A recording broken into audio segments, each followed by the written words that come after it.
Woo! What's going on, guys? Ormus Forum coming at you guys today with another video.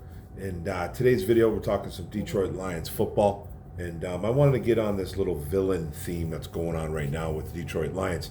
You know, back in March, April, Brad Holmes with the 2023 draft. You know, the like the pre-interviews and all that stuff, talking at the podium.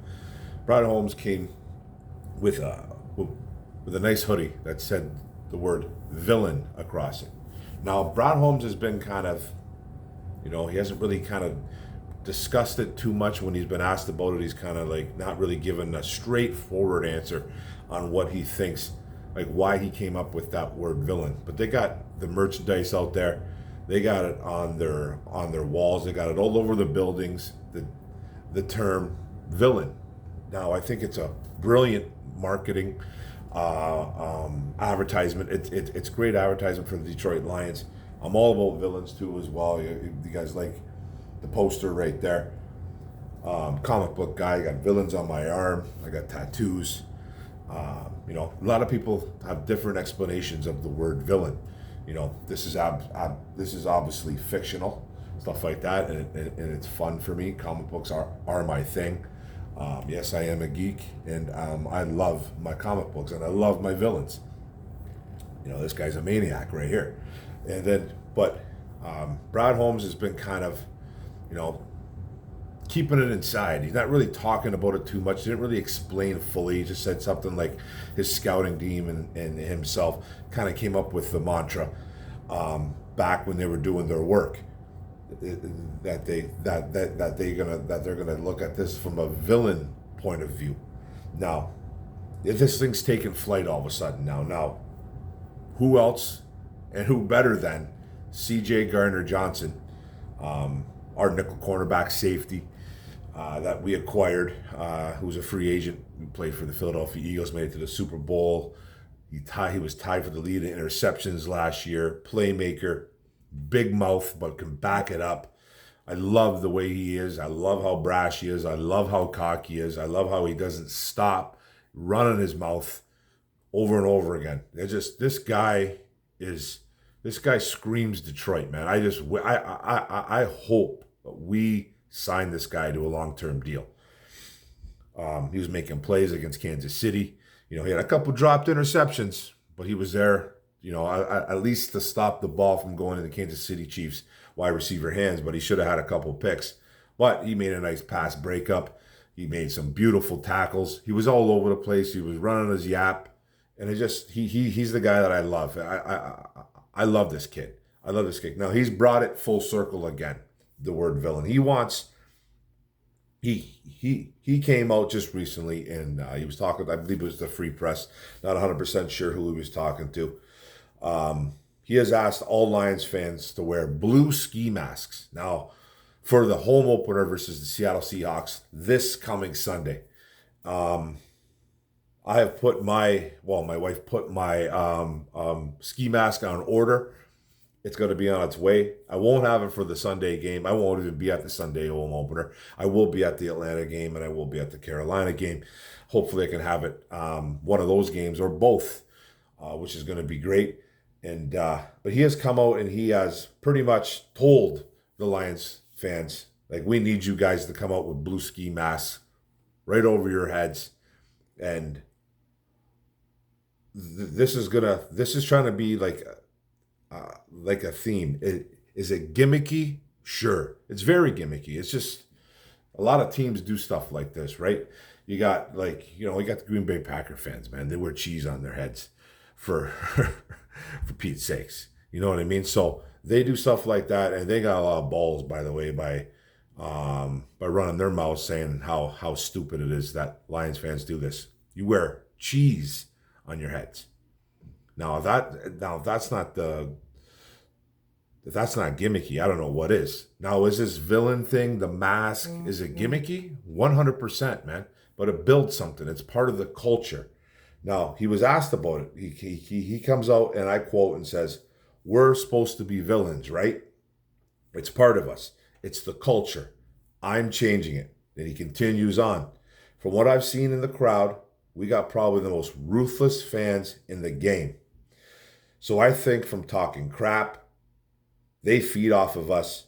They yell the loudest, and that was a home game for KC. Talking about the Kansas City Chiefs game on Thursday night, where we won 21-20, and we were in attendance at Arrowhead. There was seas of blue over there, and they noticed that stuff. They just love, and I continue. They just love their Lions team. So I think the more we win, the more we're going to see true Lions fans. That's what CJ Gardner-Johnson comes out and he says, wear blue ski masks to represent your city, to represent the team, the villain mantra, the culture, the unity. I love it. I think it's a great idea. Now, there's fans out there. My wife is out there too, who thinks it's a bad idea. Now, put it in the comment section. Who do you think is right, me or my wife, when it comes to this? Because yes, they have, there's some points out there that, ski mask, your face is covered. It could be bad. Some things could go on. People are going to jump people. Are people going to rob somebody? It's not about that. See, you can't look at it on that negative light. When it comes to the villain, the word villain, there's many, many, many words you could describe a villain. Like Superman had a villain. Batman has a villain. This guy right here. Those are fictional characters. Now, villains, you can't, the villain's always the guy. That is, he thinks his way's the only way. He thinks he's right. He's trying to better himself. But he's doing things in a way that's just not normal. Now, you can, and then when you talk about a villain in a way where, a villain will take what's theirs. They think that they own that. They own that piece. This is mine. I'm going to take this. You know what I mean? And it's not, and it's not being directed in a violent sort of way. Yes, football is a violent sport. 100% it is. These guys bash each other out, man. There's a lot of size and there's a lot of speed going around. But every hero has a villain. Every hero has a villain. Every hero, has to come face to face with the villain eventually in their lifetime. Now, an example of this too is the Kansas City Chiefs game. The Kansas City Chiefs game. Who's the hero? It's Patrick Mahomes and the Kansas City Chiefs. Nobody gave us a chance. No one gave the Detroit Lions a chance. We walked in there and we took what we thought was ours, which was a victory. And that's how it is if you're looking at a football perspective. We're not looking in real life as in you're going to physically hurt somebody, you're going to jump somebody. It could be a bad scene. No, that's not how we're looking at it. These guys are looking at this as building a part of the culture, throwing the mask on, and you don't have to keep the mask on for 2-3 hours, however long the game lasts. You can take that thing off whenever you want, and you don't even have to come to the stadium or the Ford Field with a mask if you don't want to. But I think it's a great idea. I love that they have come up with this theme, this mantra, whatever we're going to call this. And I think this fan base should embrace it. I think this fan base needs to embrace it. Go take what they believe is ours. They're doing things unconventionally. They're not spending a ton of money. They're doing things a little bit different than the normal team does. And I'm not saying that that Brad Holmes is some type of trailblazer, and Dan Campbell is this unique type of coach. But we're doing things in a different way. We're not doing things that a lot of teams would normally do. We're not signing big name free agents. We've signed a couple big guys though. Bringing like a CJ Gardner-Johnson's big. Bringing a Cam Sutton was pretty good. Drafting the right way. Going into the draft and picking guys that weren't necessarily high on everybody's list. And another word for villain too, I could use this in another way. Amon-Ra St. Brown. Great guy. Perfect guy. He's the perfect type of player that you want. He's the type of player that if you were a coach, you would want to coach this guy 24/7, and you want 53 of these guys on your team. But when the draft came around, nobody talked about Amon-Ra St. Brown. Nobody did. He was a 4th-round pick. Now he's probably a top 15, top 12 to 15 wide receiver in the NFL. He's probably going to have another breakout year, a bigger year than he's had in his 2nd year. So nobody really wanted him. Gibbs, people calling him a reach. Nobody really wanted him. Maybe there was a couple teams that were interested. Jack Campbell, another reach. Brian Branch, a guy that slipped into the 2nd round. Nobody wanted him. 40-something teams passed, 40 teams twice over, a couple teams passed over him. Who else? Bringing in guys like Emmanuel Mosley. A guy that blew out his knee. Nobody wanted him. We went and got him. CJ Gardner-Johnson. He's another one too as well. A guy that played exceptional football, but he plays that villain role to a T. He's loud. He's brash. He brings the pain. He does what he wants. He was a guy that was looking for big money, never got the big money that he was looking for to start the 2023 season. And who jumps in? But Brad Holmes. Brad Holmes jumps in and gives him like $8 million. I think it was $8 million. And it was like one of the steals of the free agency. So it was like another villain type move. It's a villain type move, just doing things low key. Drafting guys like Levi and Ruzarike, waiting on guys like that, waiting on Levi. Finally, he's here, and he's getting snaps. Finally, he's getting some snaps. He played a little bit of his rookie season, ended up getting hurt, missed all of last year. Now he's playing. Joshua Pascal, a guy, he's hurt right now, but he was another 2nd-round pick. The list goes on and on and on and on. The list goes on and on and on about even coaches, bringing in coaches that normally maybe some coaches in the NFL would not bring in. It's the villain theme. Just doing things your way, doing things that you think is the only way, and that's fine. Sometimes that can bite you in the ass. Sometimes that can bite you in the ass if you think you're the smartest man in the room. But this isn't one of those. This isn't a Matt Patricia type a deal where things are going south. Things are actually going south, and things aren't working out the way you want, but you're still sticking to the same plan. This plan that the Lions have, Brad Holmes, Dan Campbell, it seems to be working. They have won 9 out of 11 games, doing it their way, and just doing the villain theme, the villain thing, taking what they believe is theirs, and it doesn't have to be in a negative way. This is not a negative way. Take what's theirs. They think that they can win the championship. They think they can win games this way, and they are doing it this way. They're doing it their own way. It's like Frank Sinatra. He did it his way, man. Did it my way. And then this is what they're doing. And I love it. And Jared Goff's another guy, too. A guy that was kicked to the curb, down on his luck, traded to one of the worst football teams in the history of the NFL, Detroit Lions. Things were looking down and out for Jared Goff. A terrible, rough start in 2021.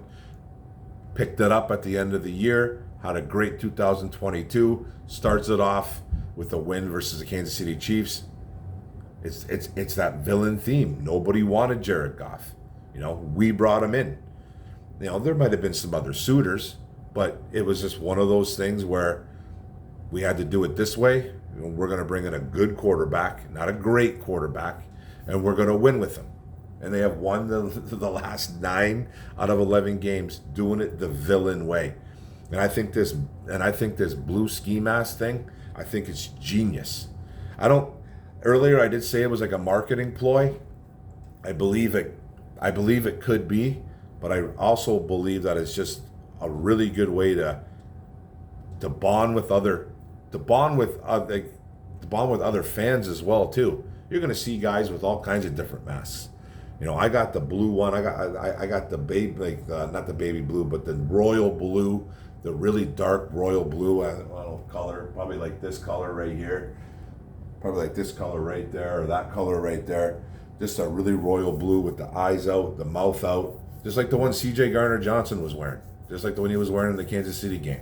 Pretty sure he had one on because there's a picture of him, and unless that's photoshopped, you know what I mean? That's because the Photoshop gets pretty good out there lately. But it's a great, it's my thumbnail too. So you'll get to see what type of mask that I ordered, and hopefully I'll be wearing that for the Atlanta Falcons game. But I love this. I think it's a great idea. I think it's a fantastic idea. Doing things the villain way, doing things the way you think that shit should be done. You know, unconventional.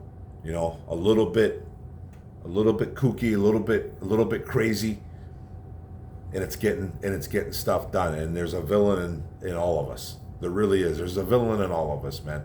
Not everybody is that cookie cutter human being that they all think they are. And you don't have to be necessarily an evil or bad person if you got a little bit of villain in you. And I think this team has a lot of villain in them, because there's a lot of guys that nobody wanted. Charles Harris, another guy too. Romeo, Julian. The list goes on and on in this team. I'm just thinking about it. They're thinking about the players. The list goes on and on and on. And I think Brad Holmes, you know, his teammates, his guys, his players have bought into it. They have 100% bought into this villain thing. And I love that CJ Gardner-Johnson came out and did this, because you're going to see thousands of these blue masks at Ford Field now. And kudos to Ford Field as well, too, because when I first heard this the last couple of days, I was like, Ford Field is going to screw this up, man. They're not going to let people in with masks. You know, they're going to turn away everybody. So if you're going down to the stadium, if you're going down to Ford Field, you will not be able to get in if you have the mask on. They will tell you to take it off. They're not going to turn you away. They're just going to say, take off the damn mask, man. You know what I mean? So put the mask in your pocket. Put the mask in your pocket. You might have to pull it out though, because you know you have to go through the metal detectors and all that stuff. But don't wear the mask walking into Ford Field. So they would like you to walk through, get to your seats, and you don the mask. And I think it's going to be great, man. We're going to see a different blue. We're going to see all kinds of different. I was talking to one buddy when I work. He said he's got one of those luchador masks. It's blue and silver. He's had it for years. And there'll be a couple of those for sure at Ford Field. There'll be different ones, man. There'll be ones with glitter. There'll be ones royal blue, baby blue, off blue, dark blue, light blue. I'm excited. I can't wait to watch the game. I wish I was going to be there, man. We were supposed to be at this game too. It just never materialized, and we'll be going to the Atlanta game though. I'll be going with about 8 to 10 guys, so I can't wait, man. It's going to be exciting. So wear your ski masks, wear your pride. This is going to be great, guys. It's Seattle. I really appreciate you guys coming in and listening to me rant about this for about 19 minutes. So thanks a lot, guys. Don't forget to hit the bottom to get my. Hit the subscribe button and subscribe to my channel. Greatly appreciated. Don't forget to hit the up top to get all my videos. Don't forget to like, comment, share this out. Wear the mask, guys. One Pride preview coming out probably tomorrow. Well, we'll be coming out tomorrow. I'll do it before the game and do it for the Saturday. Seattle Seahawks coming to town, and we'll be talking about that tomorrow. But One Pride, go Lions. Let's go, baby. Boom. Wear those masks. Wear them proud.